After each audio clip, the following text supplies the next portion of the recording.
Hey everyone, my name is Rohan Vijayvikram, live on the Healthy Human podcast. On this episode, we are going to be interviewing our first ever physician, Dr. Heidi Stephany, who is a pediatric urologist down in UC Irvine. Without further ado, let's get straight into the interview. So tell us a little bit about yourself, where you grew up, where you went to high school, and things like that. Okay, so I grew up in the Midwest in a small town in Kansas with about 2,500 people, and we only had one physician in our town, no specialist. And so I went to a very small high school, had 50 people in my graduating class, and then I went to college at Kansas State University. And from there, I went on to University of Kansas for medical school, and I went straight through. I didn't take any time off or gap years. And then I stayed at the University of Kansas and matched there for my residency in urology. So that was 5 years. And then I went to Vanderbilt University for 2 years for my pediatric urology fellowship. Nice. Sounds good. What was your favorite subject back in high school or even college? My favorite subject was always science. I really liked biology. I loved dissection, which we started in high school biology. And I always liked math as well. I did not like math so much, though, when I had to take calculus in college. But so sciences were always my favorite. I see. Okay. When and what made you realize that you wanted to do medicine? So I knew pretty early on in high school. This dates and tells you how old I am, but PBS used to have live surgeries on TV.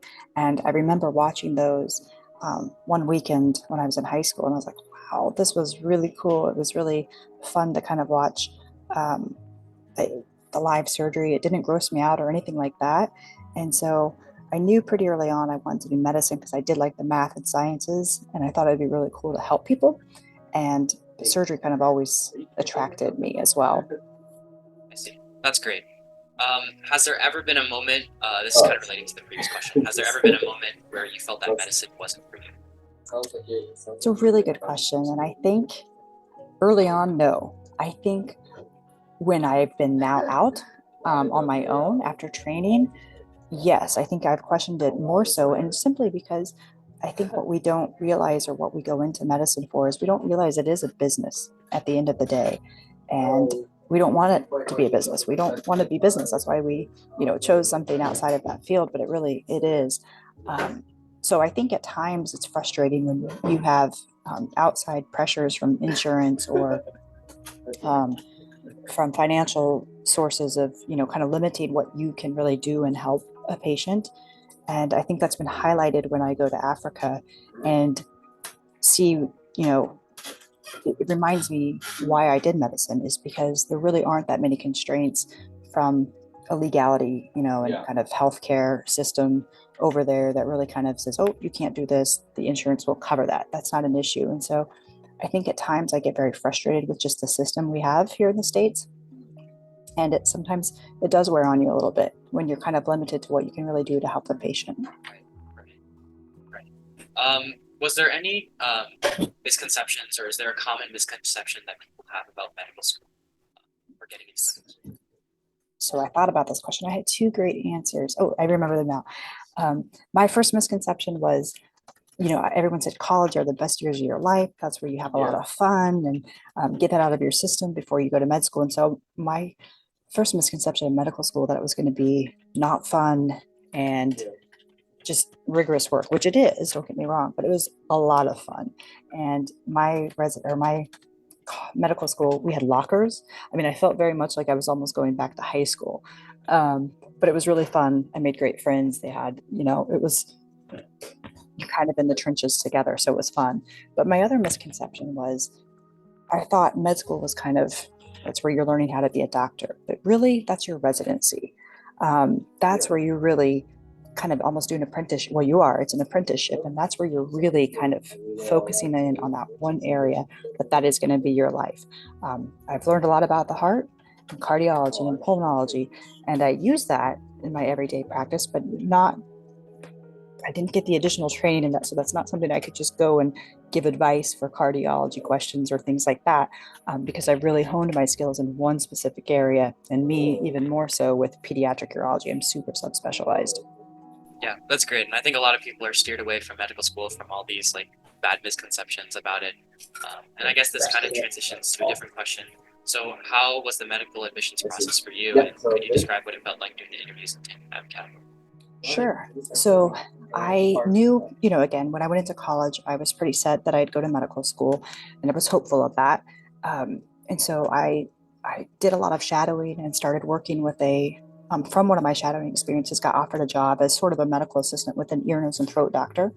Um, and so I still continued in that process, and I knew I wanted to go straight through because for me, I didn't think taking any time off would be good for me because I didn't know how easy it'd be for me to go back. Um, and I felt that if my application was strong enough and I could get in the first time around, that was my goal. Taking the MCAT, I will say I did take it twice. The first time I took it, I did not prepare as well as I should have, because I kind of assumed that all my college classes that I had taken had prepared me enough and I would go in knowing that, but it is a test at the end of the day. And I realized there are different kind of caveats to it than what you maybe learned in your college courses. So I was more prepared the second time. I was certainly crushed when I got my first score back. But then it was also kind of, all right, I know what I need to do. I still very much want this, and I can still hit that timeline of hopefully just going straight from college to medical school. And so if I can say anything to anybody at times, I say, make sure you prepare for that test. But to this day, I still can't even remember what I even scored on that test. It's not the end of the world. So you can still be just fine and get in. Right. Yeah, that's great. What was one part of your resume that you thought stuck out to medical schools? Hi, Stacy. This is Perry. If you can remember. That's a great question. No, it's hard. I think, everybody, I think being well-rounded is one thing I always tell people to try to do. So, for me, so I worked at a doctor's office. I worked in a lab, did some research with an organic chemist, which was really tough for me because I'm not that great at organic chemistry, but it was actually a really great experience. I volunteered, and not just in the medical field. I volunteered in the emergency room, but I also did some other volunteering outside of that, like environmental things like that. So I think just really kind of having a well-rounded application is something I look for when I'm looking at residents and medical students now, is that maybe kids who aren't just so focused, which I guess at the end of the day, I was one of those pretty focused because I didn't have a gap year to talk about or other outside experiences. So that's why I really try to tell people, get those experiences while you can in college and high school, but just being well-rounded. Right. That I think is great advice in general for almost any job, right? Being well-rounded. Absolutely. Yeah. So this is a different segment. We're going to talk more about your specialty.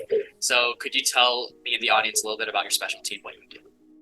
Sure. So I am a board certified urologist, which means I cover essentially the genitourinary system for males and females, which is a 5-year, sometimes 6-year residency, and it is a surgical subspecialty. So you do an internship year where a lot of this is, at least 6 months now, is general surgery. When I went through, it was actually 1 full year was general surgery, and then the remaining 4 years was urologic surgery.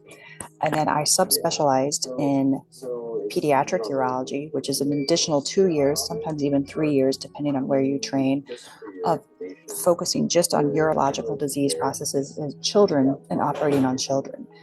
There's a lot of crossover with the pediatric and adult world, but it is very different. A lot of general urologists, after they finish training and residency, a lot of times they don't do any pediatric in their own general practice just because it is such a subspecialized and very unique and rare diseases that you maybe only see once a year, things like that. So a lot of them don't feel comfortable doing that and just kind of leave it up to people like me who do a little additional training for this.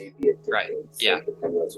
So I guess that leads into, because you talked about it briefly, but when did you choose your specialty and what made you choose that specialty?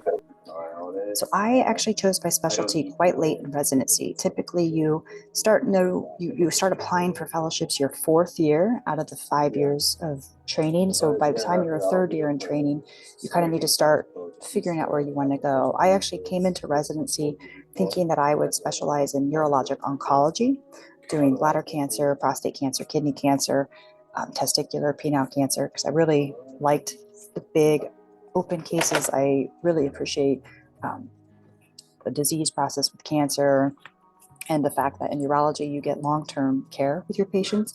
You don't just operate, you still continue to follow them. And the same is true in pediatrics.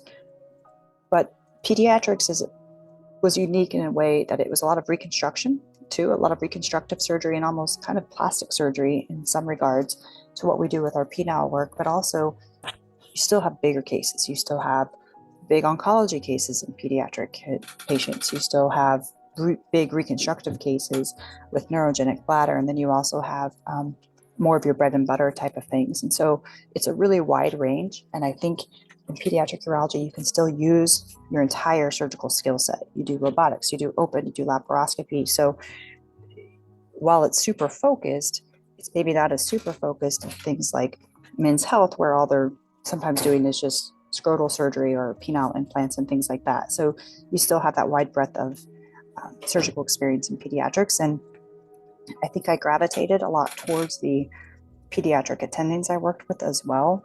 I really ultimately had decided oncology and pediatric by the time I was my 4th year and was going to apply to both. But then after a few pediatric interviews, I was like, this is it. And I think we're a little bit of I think those two fields are very similar and very, I don't know how to describe it, but hyper vigilant in both of those areas. And to do pediatrics, you really have to be able to work with the families as well, which can be very tough. And some people they don't want to do that. They don't like to have to deal with it. But I like to connect with the parents and appreciate that they're trusting their children's health with me. Yeah, yeah. And so I guess you kind of described what you do in a day. And so that kind of leads to my next question. Could you describe your day-to-day routine, what a day looks like in your specialty? Sure. So because we are surgical, it's a mixed field. You have to see patients in clinic or in the office. And so 1 day or 2 days a week, typically I'm in the office seeing patients. And then the other days of the week I'm operating. And again, the surgeries range from a 30-minute little procedure like a circumcision or bringing down a testicle to taking out a tumor or doing a major reconstruction on a hypospadic patient. So there's a wide variety, but usually about 2 days of clinic a week and about 2 or 3 days in the operating room. And because I am in academics, there's usually some time set aside to do research and also involved with resident education. So there's some time occasionally, sometimes, to get that kind of stuff during the week as well. Right. Okay. So when you were talking about surgeries and stuff like that, I'm assuming you've seen a lot of things in your entire career. So what is maybe the most common disease you've seen and versus the most rare? Something very common that we see in pediatric urology is simply undescended testicles. That's something that is very common and is something that does need surgical intervention to help reduce the risk of, or it doesn't reduce the risk of testicular cancer, but those patients are at a higher risk for testicular cancer. And so we need to bring the testicle down so that doctors and then the patients themselves can do exams to identify and for cancer screening, as well as for future sperm production. It's important to have the testicles in the scrotum, and the sooner the better.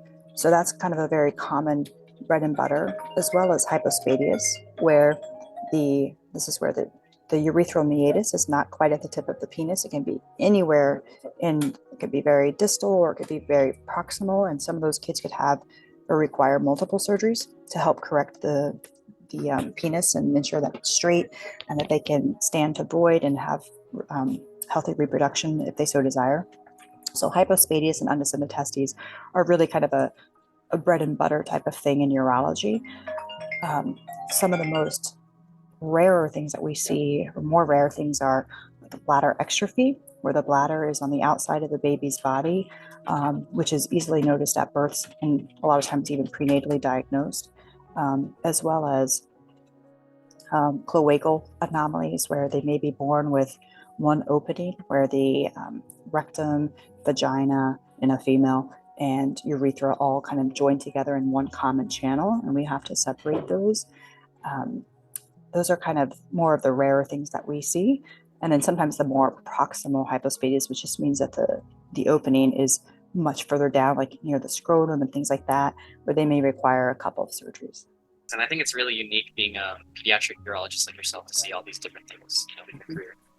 So I guess, what is one medical innovation that you think has affected your work and has benefited you immensely? This was your toughest question when I looked at it, and I was trying to think of a lot of different things.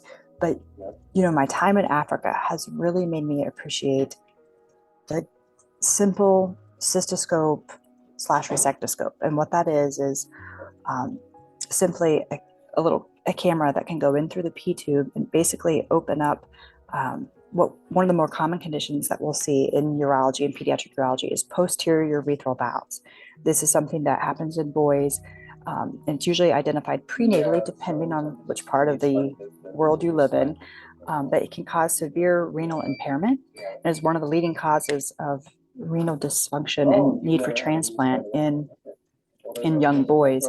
And it's essentially a small kind of flap in the P tube that does not allow urine to pass through and can cause severe kidney and bladder damage.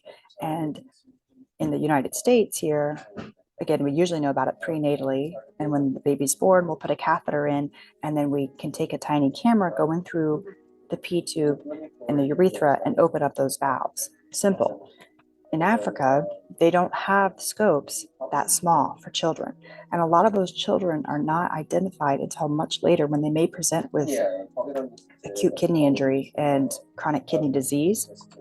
And those patients will be found sometimes much later. And so what they have to do there oftentimes is divert the urine and bring the bladder out to the skin as what we call vesicostomy. And a lot of times, especially where I go in Africa, they will have 20 patients waiting for us to bring that scope so we can go in there and open up the valves, and then hopefully let those children urinate normally, which is if they can at that point. But it's just, that was something to me that we take for granted, because that's just something we have at our disposal every day. But when we go to another country, that is a luxury, and they don't have that. So they have to find other ways to help these kids out until they can either get old enough to have an adult scope, or they can have teams like us come through and bring our scope. So I think of the resectoscope, the pediatric resectoscope, which seems crazy to say, but I think that's one of the best things that I have found through my international work. Yeah, and I think it's just crazy, just the differences between medical technology within different countries, and a lot of third world countries are struggling with that. And so I guess maybe another factor that might have affected this is COVID. So how has COVID affected your job, both at where you work, as well as maybe in Africa when you were doing work there? It's a great question. So when COVID hit, a lot of my surgeries, which is a good thing, a lot of my patients are healthy. My bread and butter cases they're very healthy patients. They're short outpatient surgeries. They come in, they're going home the same day. A lot of those surgeries we had to hold off because they were not emergent or urgent. Now, we were still able to operate a lot, especially for kidney surgeries, things like that were more urgent. I will say, from an education standpoint, my residents and fellows did have some time where a lot of those elective surgeries were not being done. And so some of them, especially if they were nearing the end of their training, did miss out on some of those cases that are kind of more considered general bread and butter type of things that they would do on an everyday basis.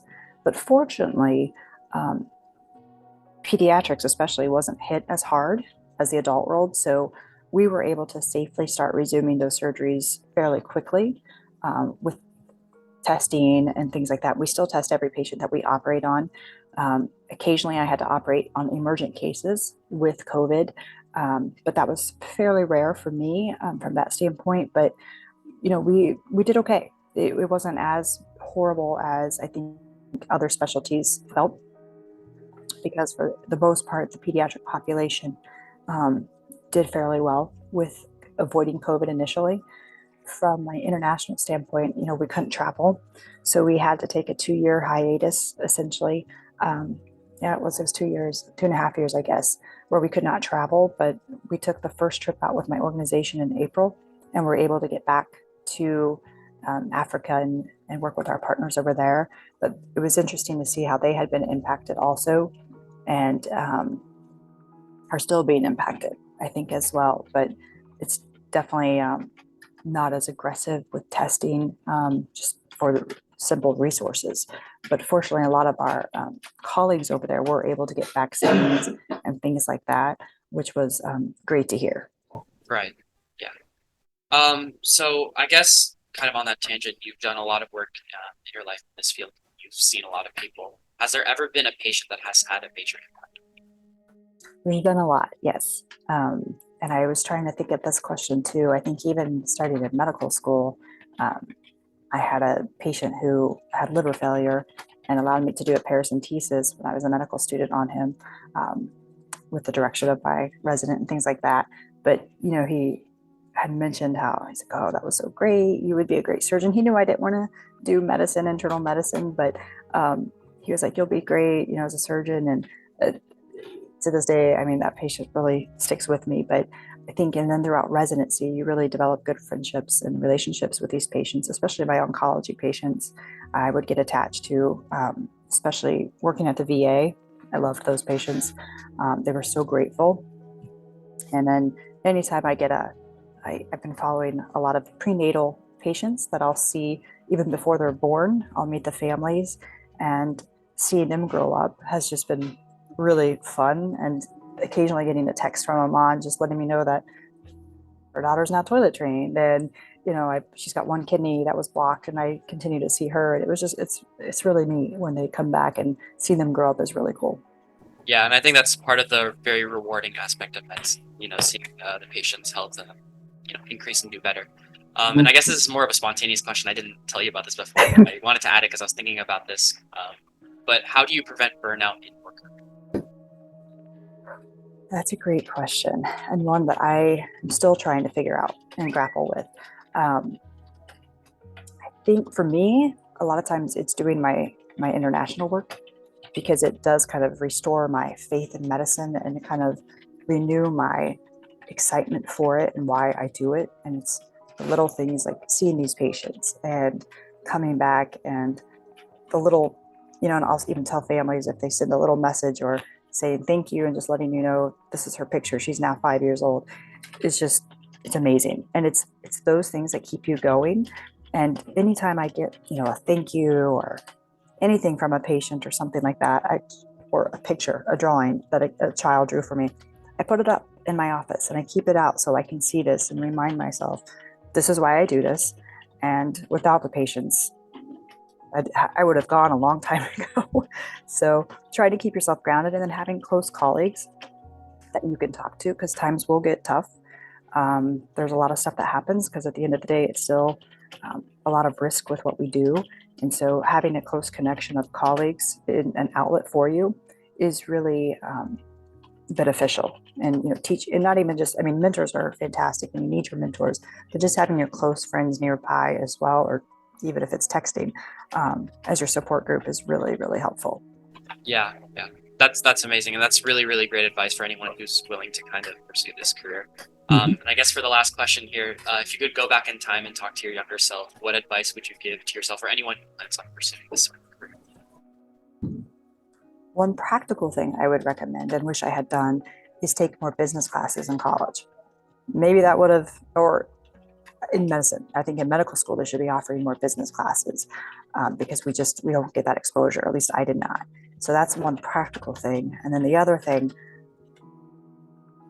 just be to keep focused on the end game, which is taking care of the patients, and try not to let all the extra buzz of insurances and all the red tape that you kind of have to go through at times to let you down, because it's going to be there, but it's going to be there in probably any profession you have. So just to kind of always keep your eye on the prize, which is ultimately taking care of your patients. Yeah. All right. And I guess that's all the questions. Thank you so much again for participating. Of course. This was great. Thank you so much. Once again, this has been Rohan, live on the Healthy Human podcast. Be sure to tune into next episode, where I will continue to explore the wonderful world of health. Till next time, remember, happiness is the product of good health.